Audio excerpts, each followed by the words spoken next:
كان عندي قطعة شتوي كده قط، كنت محتاجة تحتها بيزك او تيشيرت كم ويكون طويل. انا كان عندي بيزك قط لونه لايق معاها، وكمان البلوفر ده الواني كانت لايقة معاها. فاخدت اكمام البلوفر ده قديم اللي انا عملت منه الفكرة بتاعت الفيديو اللي فات.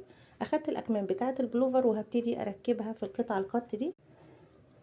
هركب الكم كده، الكم مقصوص جاهز يا جماعة، يعني انا هقصه على الحردة بتاعته، مش هحرد الكم ولا حاجة. وهركبه على نفس القط كده، ولا قصيت اي حاجة خالص من القطعة القط دي. ركبت الكم كده وطلع مظبوط جدا. وده بقى الكمر بتاع البلوفر من تحت.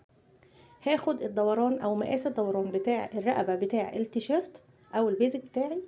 هقص كده، هوسع الكولة شوية علشان هركب مكانها الجزء اللي في كمر التيشيرت، عشان اعمل لها كولة كبيرة كده او هاي كول او هاف كول.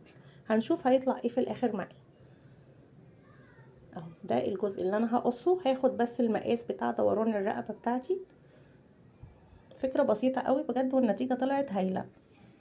هاخد المقاس كده، وهاخد حوالي صباعين كده زيادة علشان تحسبا لأي زيادة في الخياطة.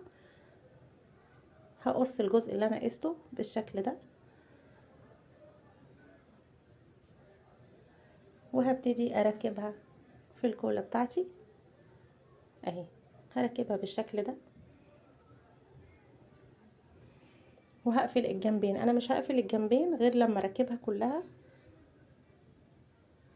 وهقص الزيادة بالشكل ده، وهتنيها لبره كده اهي متنية. بصوا شكلها تحفة جدا، عايزة اقول لكم في اللبس خطيرة. تعالوا نشوف شكلها في اللبس عامل ازاي. بصوا عملت قطعة جديدة بدون ما اشتري ولا اي حاجة. ممكن تاخدي نفس الفكرة وتختاري الالوان اللي تناسبك على حسب هدومك. طلعي كده وقلبي في الدولاب، هتلاقي حاجات كتير محتاجة تتظبط. قولولي بقى رأيكم في الكومنتات.